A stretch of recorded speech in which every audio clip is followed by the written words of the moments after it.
In June 2011, Christchurch, New Zealand suffered an earthquake that left a lot of the city in chaos, destroying buildings and infrastructure and leaving over 50,000 homes without power.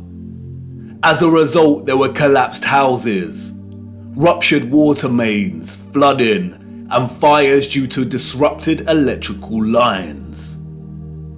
Due to the strong ground motions and intense shaking, part of the city experienced a strange phenomenon known as soil liquefaction. Sand boils emerged from asphalt roads, toppling and sinking cars, and causing boulders to fall from hills, resulting in more home damage.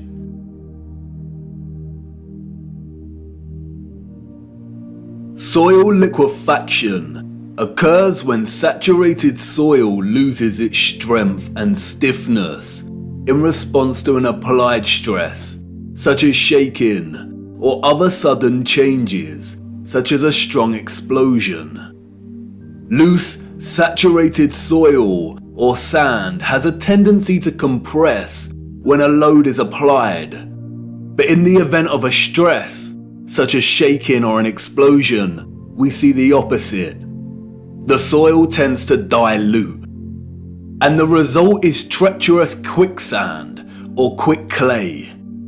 The land turns to liquid, causing structures of heavy mass such as buildings, infrastructure, and cars to start sinking, topple over, or collapse. It can also affect dams and bridges.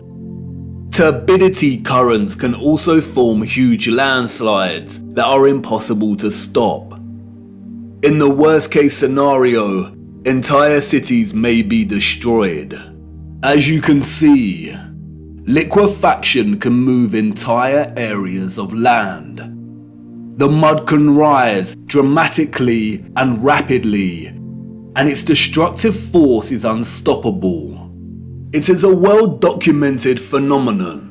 The 1964 earthquake in Nagata, Japan caused liquefaction, and we can see the effects very clearly in these photos. The same here with the 1964 Alaska earthquake. Buildings toppling, cars sinking, infrastructure collapsing. Once the stress has subsided, the soil begins to solidify once again, and we can see the aftermath. Uneven, muddy streets remain where there was once road paving. Returning to photographs of 19th century cities, we see a similar situation here. The roads are unrefined and full of mud. We see unsophisticated, uneven, coarse, and muddy roads everywhere against a backdrop of refined, sophisticated, and magnificent architecture. Could these cities have suffered the similar fate of soil liquefaction that we see in more recent times? Perhaps. But unfortunately, muddy roads is not enough evidence to base any conclusions on, is it? Children ask the most vital of questions, and adults, in their foggy stupor, usually provide the most unsatisfactory answers, often regurgitating learned nonsensical information that leave the child's imagination unfulfilled. Squelching along these muddy 19th century roads, observing their surroundings, a child may ask, why did they build the windows so low to the ground?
and horse and cart constructed their infrastructure by first spending countless amounts of hours and energy clearing land with a depth of over 3 meters to begin their construction.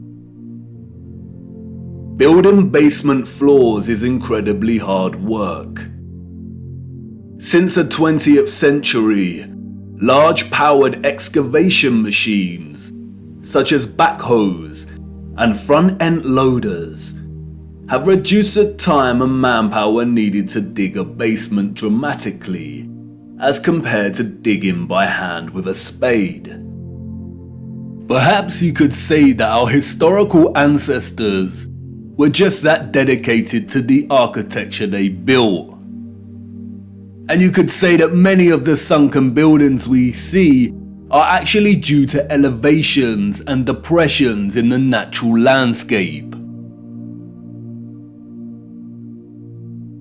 The official narrative, which is always full of inconsistencies, perhaps would suffice if it was not for contemporary excavation. When we look at photographs such as this, it immediately dawns upon us that what we are seeing are windows and doors 2 to 3 meters below the ground surface.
Structure that exists in such prevalence across our world, you can never unsee it.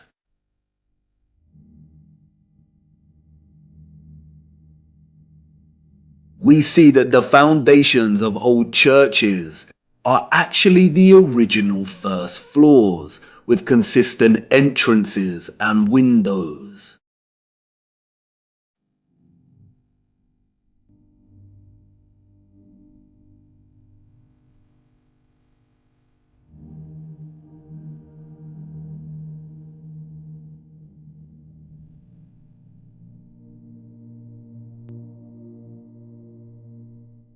We see mosaics unearthed.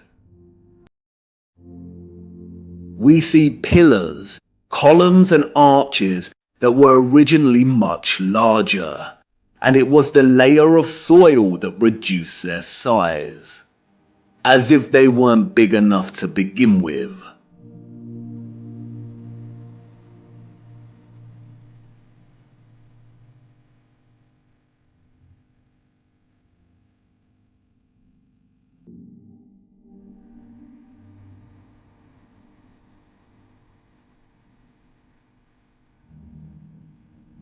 And like with the 1964 earthquake in Nagata, Japan, we also find many so-called ancient structures that are leaning, as if at some point the soil beneath these structures loosened and liquefied.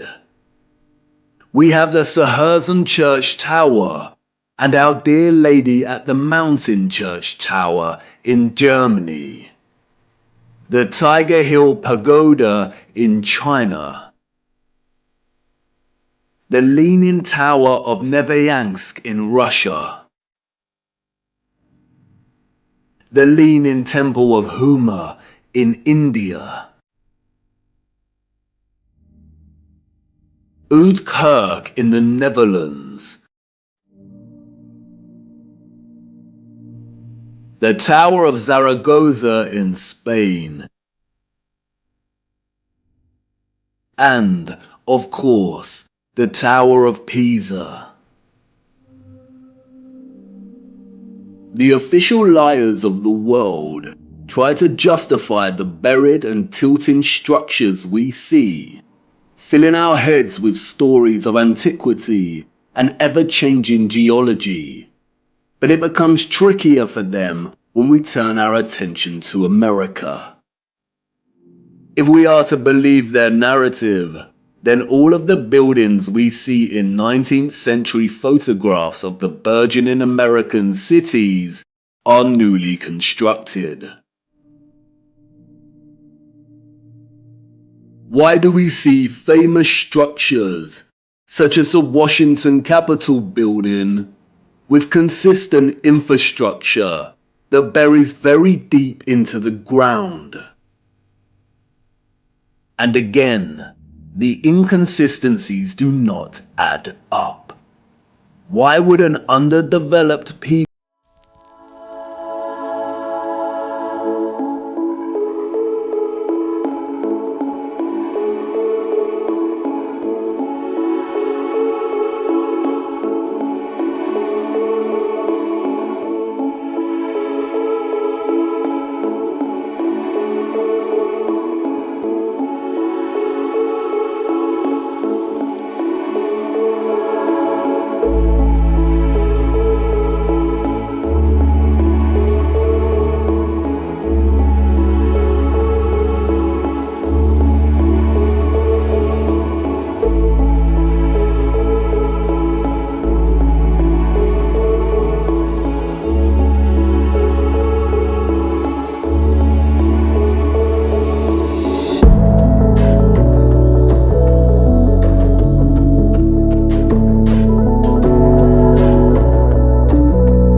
that justifies the buried architecture we see? No explanation provided to justify the amount of mud we see in 19th century photographs of our cities. On the roads, mud piles from clearing, the roads uneven, the land ravaged, but the architecture grand, perfect and intact. applauded by literary scholars for his use of fog as an opening simile and metaphor to paint a portrait of London as a corrupted hub amidst burgeoning industrialization. Many often overlook that Charles Dickens's 1852 novel Bleak House actually opens with a different image. London, Michaelmas term lately over, and the Lord Chancellor sitting in Lincoln's Inn Hall. Implacable November weather, as much mud in the streets as if the waters had but newly retired from the face of the earth. Liquefaction caused havoc across Christchurch and the Garter, but these were isolated earthquake events, and only portions of each city were affected. It is not possible for there to have been huge, simultaneous earthquakes around the world during a similar period. Or is it? Even Wikipedia tells us that liquefaction can occur naturally or artificially, from an earthquake or other sudden change in stress condition. Even if this was the case, we do not see the same structural damage to the buildings in the 19th century like we do in cases such as Christchurch and the Garter. Most of the buried architecture we see is intact. It has either sunken or the ground level has been raised at least 3 meters, sometimes in a uniform manner, and other times partially buried in rolling mud hills, as if there were huge landslides. The strange case of the buried architecture provides the following conclusions: that what lies beneath are not the remains of previous civilizations. More often than not, the buried structures are consistent with the architecture we see above ground. That the structures are much larger than originally suspected, and therefore they are even more of a construction impossibility for a Victorian generation of horse and cart, and those existing before them.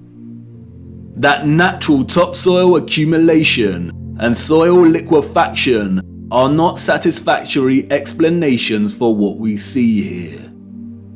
Whatever took place had to be something much larger and widespread, such as a natural or artificial earthly cataclysm of sorts.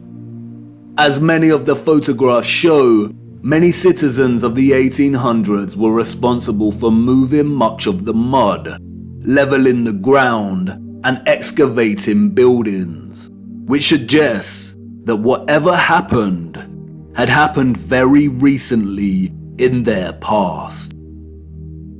The complete absence of a reasonable mainstream justification for the buried architecture we see suggests that the controllers of our realm are deliberately trying to hide whatever happened.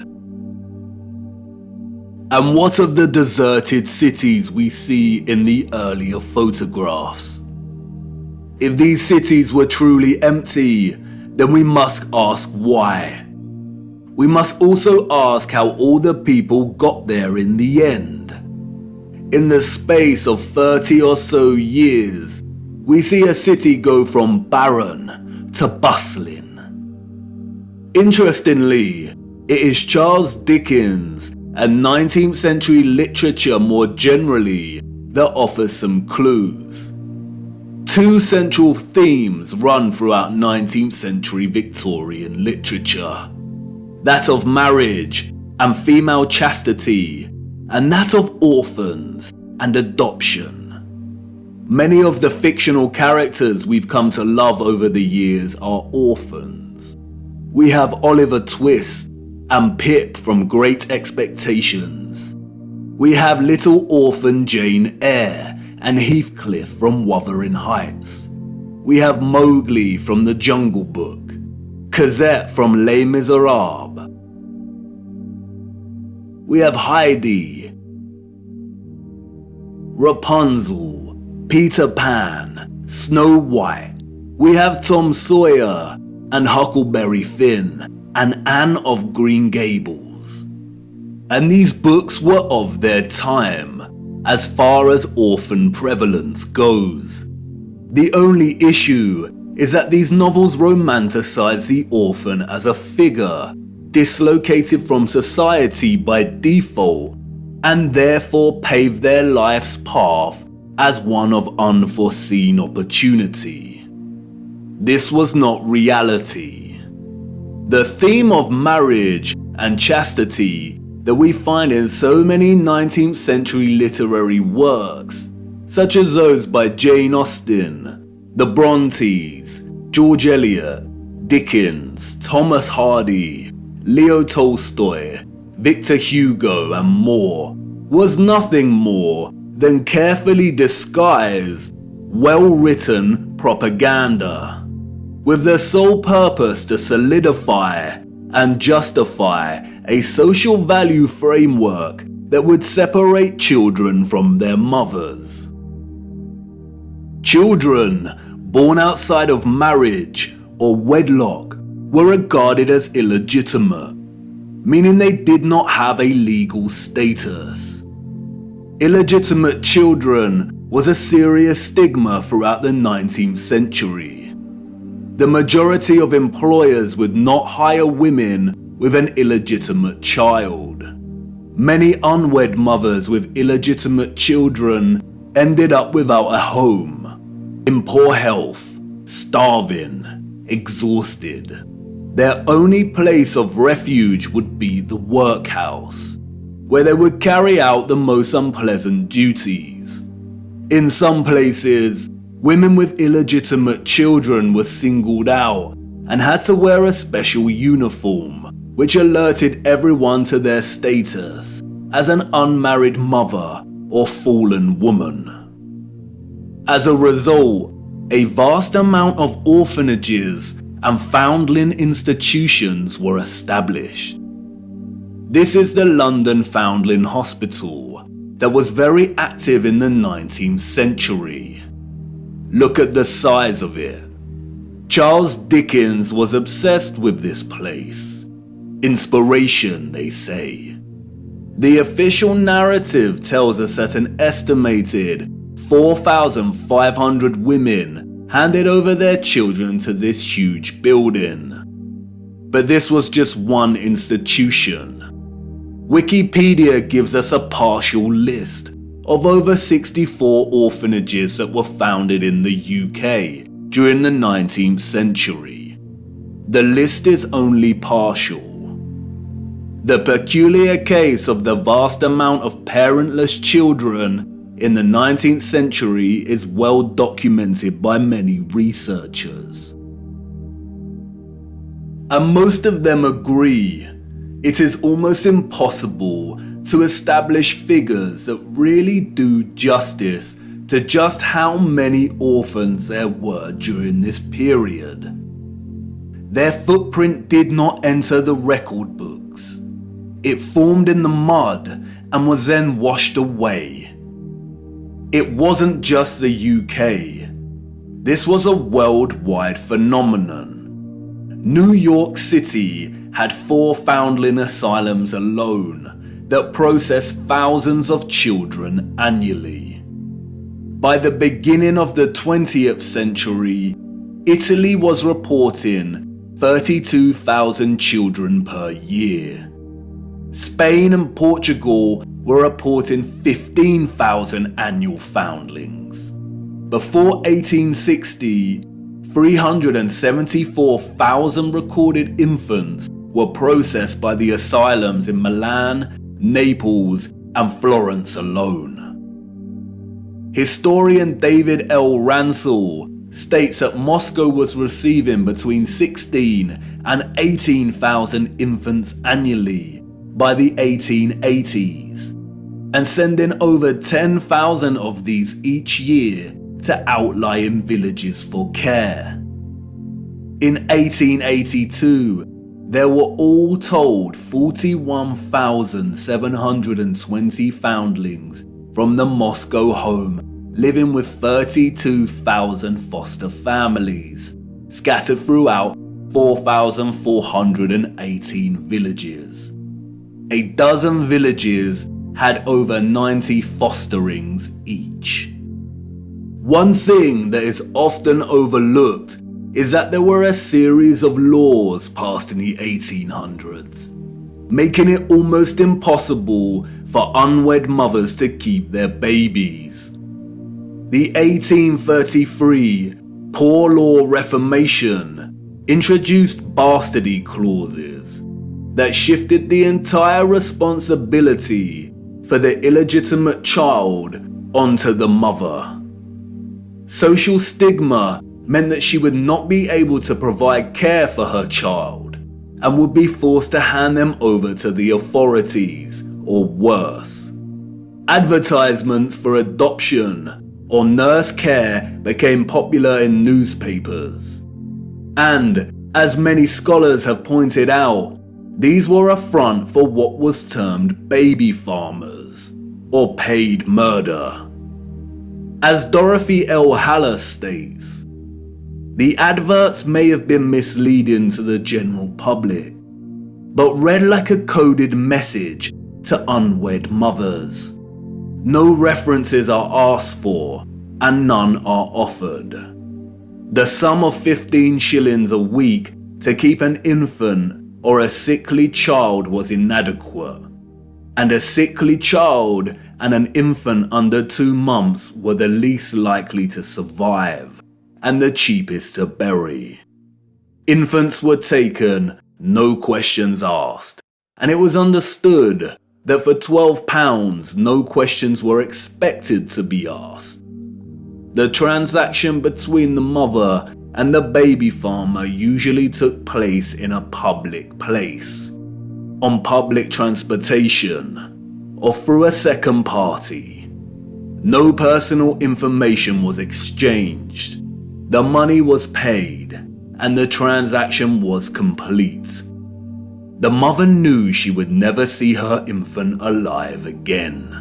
Most children, however, were not murdered, but were dropped off at the doorsteps of orphanages or the workhouse. All children taken into these institutions were given entirely new identities. They were provided for with shelter, food, and clothing temporarily, and then sent off to workhouses or another location. Photographs in the 19th century were scarce, but towards the end of the century we see more photographs, and the last continent to experience such mass exodus of orphans was the United States. And it is here that we see evidence of the orphan trains. The first group of these orphans arrived in Michigan in 1854, and from that moment on, the movement shipped hundreds of thousands of children across the states until it ended in 1929. Officially, there were over 97 institutions involved in orphans and orphan trains in the 19th century. And again, this was not just the United States. Annie McPherson will go down in history as a woman who scammed more than 100,000 foundlings and shipped them from the United Kingdom to Canada, New Zealand, and South Africa, and even to the outer edges of the earth in Australia, so that they could be sold into child labour. Why do we see so many photographs of orphans in workhouses? Why are they working with machinery created for adult use? Were there not enough adults during this time to carry out this work? And then there is the strange case of the burgeoning American amusement parks at the turn of the 20th century. In addition to rides and exhibits, many of these parks featured an unusual attraction: infantoriums. Visitors of these parks could stroll around with ice cream and swing by these stations, a visit equivalent to that of a fully functional neonatal intensive care unit, complete with incubators filled with sleeping, premature babies. History has been kind to Martin Cooney. Touted as a hero, Cooney was the German mind behind the incubators. His first encounter with premature babies, we are told, was at the 1896 World's Fair. He knew immediately that the exhibition would save babies' lives. The technology to keep premature babies alive was expensive, and he knew the public would pay to see the babies in incubators. He would charge an entrance fee at the amusement parks to generate funds to help these babies live. Nurses tended to the babies as an enraptured public looked on. Like any other amusement, the premature baby exhibits included carnival barkers who tried to lure the public to come and see the babies. I don't know about you, but I find something very off about these incubators. Advertised as featuring living babies, a lot of the fairs where Cooney showed his babies also featured eugenics exhibitions. Eugenics is a field of corrupted pseudoscience that endorses selective breeding to improve the genetic quality of the human population. Eugenics was inspired by Darwinism and was a driving ideology that fueled the Nazis. Why are people paying to see living babies as if they had never seen a living infant before? Did people of the time not have their own babies? And where are these infants' parents? How did they have the technology in the 19th century to keep premature babies alive in such a way? Or is something off, once again, with the official narrative? There were 80,000 premature babies who were treated in these amusement park incubators. 80,000. The hundreds of thousands of orphans in the 19th century are just barely believable. Were women really that carefree? Did America even have the population numbers to justify 80,000 premature babies? We are not talking orphans here, but infants born prematurely. The narrative is not convincing or realistically fathomable. Where did these babies come from? More troubling is Cooney's background. As many historians have pointed out, he had no medical degree or training. His story is a very similar one of unconvincing philanthropy that we find surrounding some of our contemporary figures today that also do not have medical degrees. And then there is Marie Dressler, a Canadian silent film and Depression-era movie star. She adopted one of these incubator babies. Celebrities and adoption. The official narrative conveniently leaves this out of her story and tells us that she may have had a daughter who died as a small child. But the photographs suggest otherwise. Did she adopt her incubator baby at one of these fairs? Were the fairs a front for illicit adoption of premature babies? Even if they were premature, did that mean they had no parents? Who owned and was responsible for these parks? And what happened to the babies once they grew and left the incubators? If something feels eerily wrong, about the entire narrative surrounding these parks and orphans. It's because we are not being told the truth. Why were there hundreds of thousands of parentless children in the 19th century? Where did they come from? They were relocated all over the world. Europe, America, Russia, Australia, Canada. Why? Especially when most still had a living parent. If pregnancy out of wedlock was such a social stigma that resulted in such trauma, why would so many people put themselves in that position in the first place?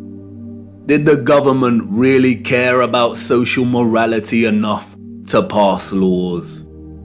And all the effort to build and maintain orphanages and orphan relocation networks, would this not burden governmental finances and administration systems? It certainly would have. But you see, there was a greater purpose behind the government's worldwide agenda: repopulation. The social narrative of chastity was nothing more than propaganda and justification for stealing children. The reason we see empty cities in the early 19th century is because they were in fact empty, void of population. And the reason they are bustling 30 years later is because orphans were shipped into these cities to repopulate them. You see, in the early 19th century, there was a worldwide reset of sorts through depopulation and then repopulation. The people we see in these photographs did not build this architecture. They inherited it, along with a lot of mud. Not only did they inherit it without a clue as to what it actually was and who it belonged to, but they were unknowingly complicit in repurposing pretty much all of these structures. I know, none of this is making much sense at the minute. You are probably wondering why on earth these cities were empty and full of mud. What happened that meant governments needed to repopulate the earth? And I know what you're thinking. This is all very intriguing, but what does this have to do with flat earth? You want to know more about the firmament, the sun and moon, and our stationary plane. Do not worry. Everything will become clearer as we continue our journey. The prevalent evidence of buried infrastructure, coupled with deserted cities and a burgeoning industry of orphans, is just a start. These are all necessary clues, hinting at some kind of cataclysm, but the real story hasn't truly begun yet. The stage had to be set first, and now it is ready. And even if you cannot see it yet, I know you feel it, viewer. The deserted cities, the buried architecture, and orphans all signal a looming darkness. There is a great black cloud in front of us, and I won't lie, we are heading right into the heart of it. And like I said before, we do not have much time. Come on, it's time for me to honor my promise and take you back to the future.